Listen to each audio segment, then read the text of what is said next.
Okay, we're going to get started with the disassembly and tear down, and then we'll move on to inspecting all the pieces, making sure there's no residual damage.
Okay, back of your dial is a 7.3. Back of your case is also 7.3. So, got some glass here.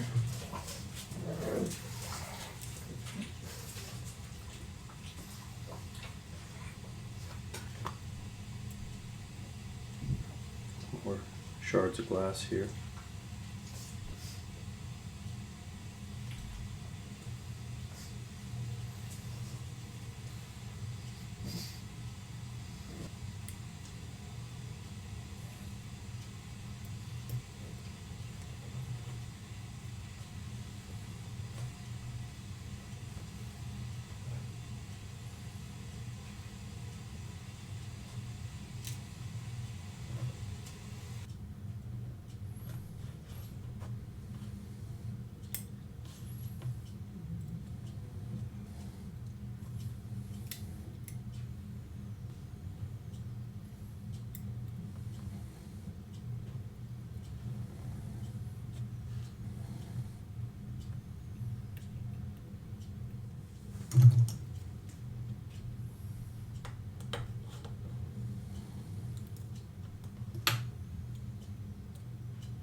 Okay, well that is the teardown. I'm going to go ahead and just look at all the jewels and all of the pivots and make sure that they are in good shape, so that when we don't have any surprises on the reassembly, just to make sure that everything is as it should be. There are little shards of glass all over the movement. Here's another one. Yeah, they just, it's like when you break a cup in your kitchen, you find pieces of glass a month later in places you never expected to find it. And these little shards are really everywhere. So you have to be real careful to ensure that it's not going to be something that's going to be problematic. There's another one. They just really are everywhere. So, all right, time to clean things. We'll be back. Okay, JM. Well, we are here after cleaning and inspection. Luckily and thankfully, at least from a first inspection under the microscope and looking at all the jewels and all of the pivots, I don't see anything that is out of what I would say is tolerance at the moment. Now, the proof is always in the running, so we're going to put things back together, of course, and get get it on the Timegrapher to see what the final result is. A lot of glass in the movement, plenty of glass still in the case. Had to do a bit of cleaning. Some other things, we'll talk about some of the case issues, which are not really issues that are insurmountable. It's just some things that are weird from the last service or last person who worked on the watch. But we're ready to get started, and let's go ahead and get pieces back together. One thing to definitely point out is that your barrel arbor had, of course, like all of these, worn this this spot pretty badly, so it has a jewel. And you have your corresponding jewel in the upper part of the arbor ports as well. So these are a match set that go together, and so that will keep your mainspring barrel in place and make sure that everything is running the way it should for indefinite time. It really does fix one of the biggest issues with these watches. Okay, so let's go ahead and get started.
Okay, well that's extremely encouraging. It's nice to see. Started to run quite strongly on its own, which is always a good sign. So we're going to put this on the Timegrapher now and see where we stand. Be right back. Okay, well, not a bad place to start. I'm going to try and see what we can do, of course, with the timing. The rate is a little low, but considering what the watch has been through, there may be some things that are on a scale that I can't quite see, but it's not bad. It's changing in the right direction, so we'll see how we do. Let's go ahead and do some fine adjustments here. Try and get things.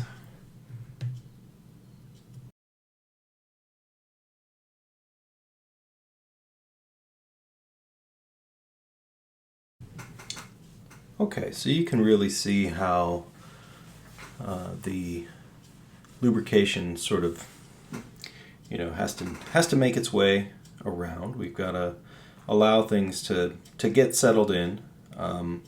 These numbers are going to fluctuate a little bit, and I suspect that as it breaks in, as as the pallet jewels get properly lubricated, because you basically start with a lump of lubrication in one spot on one pallet jewel, and it has to work its way around the wheel and the jewels, and that takes some time. And the lubrication you do put on the pivots needs to equilibrate. It needs to sort of get in its happy spot, so that everything in every position of every pivot is lubricated evenly, and that takes a little time. So we're going to let this run.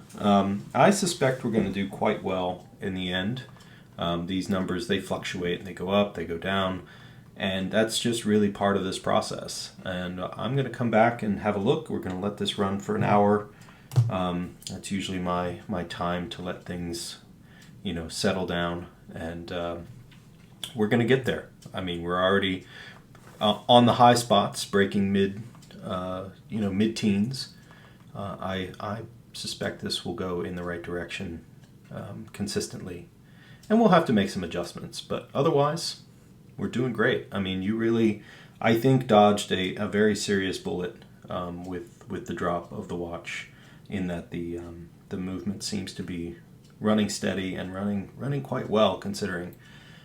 So we're good. I think this is really nice. So we'll keep an eye on it, and watch those numbers get a little bit stronger, and we'll do some post adjusting. These will, because of the isochronism, as the rate drops a little bit, the amplitude will jump a little bit. So we always have to sort of compensate for that as the movement gets a little bit more willing to go to higher amplitudes. Okay. Yep, we're doing good. This is exactly what I want to see. All right, we'll be back. Okay, Jam, we are ready to get things back going on the calendar side. So numbers are looking very good. We are in good territory here. Feeling confident that this side can be put together without any real concern.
Okay, well, that is the calendar put together. We're gonna get the dial, hands, things set and ready to put the movement back into the case, and we'll be back to finish up the job.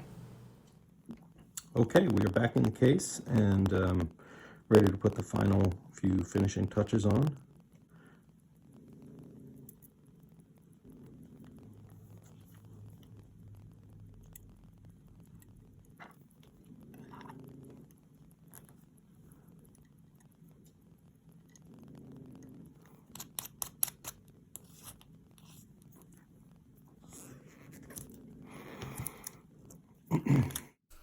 All right, well, there we have it.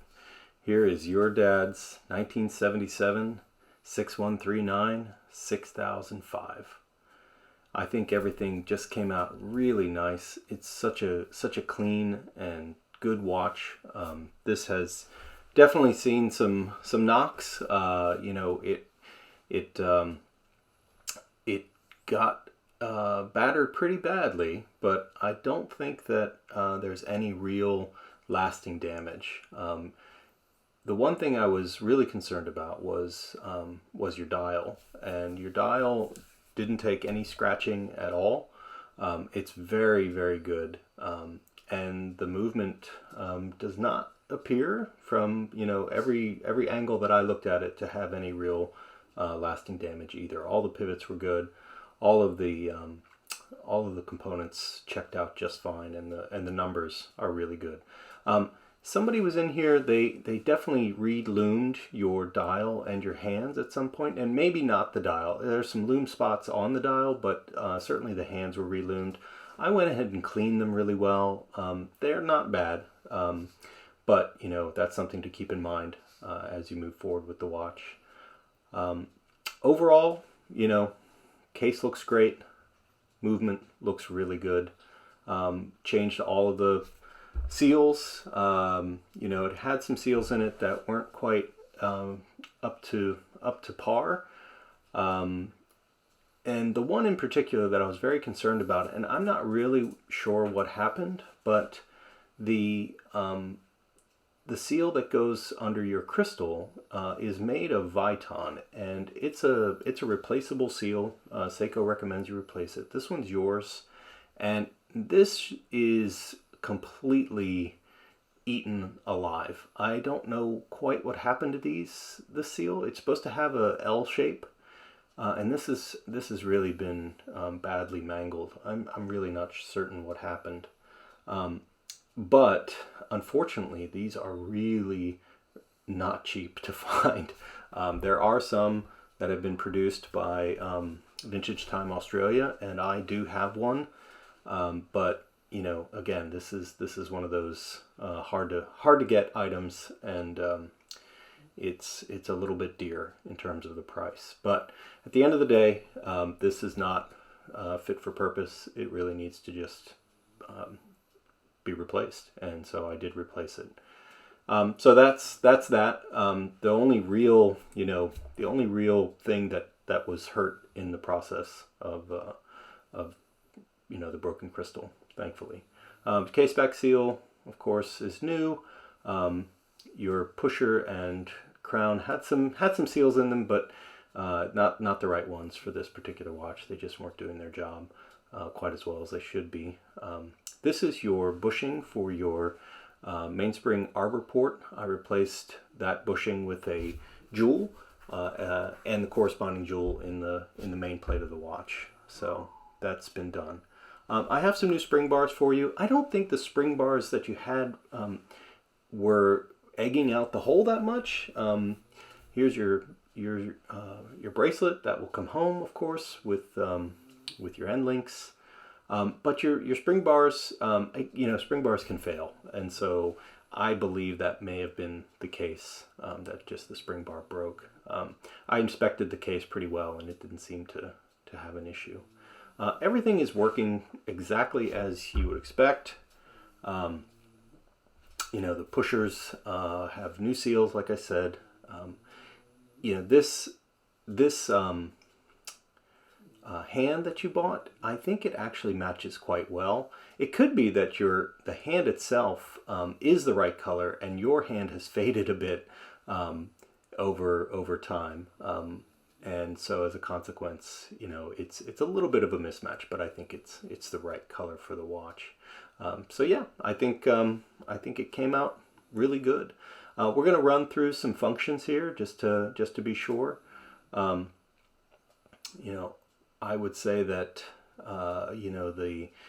the condition of the dial really is remarkable, considering what was headed towards that dial at very high rate of speed, all that glass and material, but it fared quite well. So I think you lucked out in so many different ways with this watch, and the fade here is really one of those nice and simple looks to this watch. I don't know, that dark blue matches so well with everything. I just really love these later 77-ish dials. Case back looks good. I put a little sticker on there to help preserve the back. You know, everything functions like you would expect. Chronograph goes on. There's a tiny little one thing that actually you know, was kind of, I don't know, hurt in the process of breaking the crystal. You can see that tiny little chip right at the end of your sweep hand, and you know, that was the only, other than your hand coming off, that was the only real cosmetic thing that that was in bad shape. One thing I always recommend for folks when they run the chronograph, and running the chronograph is totally fine, it's just the start and stop and reset. So I always recommend that when you go to reset, you reset it between 11 and 1 o'clock. So 5 before and 5 after. And that way you help preserve the wheel and the hand. These are hard to find, and if you break one, it's the cost of a watch effectively. So now when you hit the reset, you're getting a nice soft easy reset back to vertical, and that helps preserve it. All right, well, not much more to say other than, you know, thank you very much, and put your bracelet back on with your end links to have it come home. And I really appreciate you trusting me with your dad's watch, and I hope you enjoy it for many, many years to come. And I want to thank you for watching. All right, take care.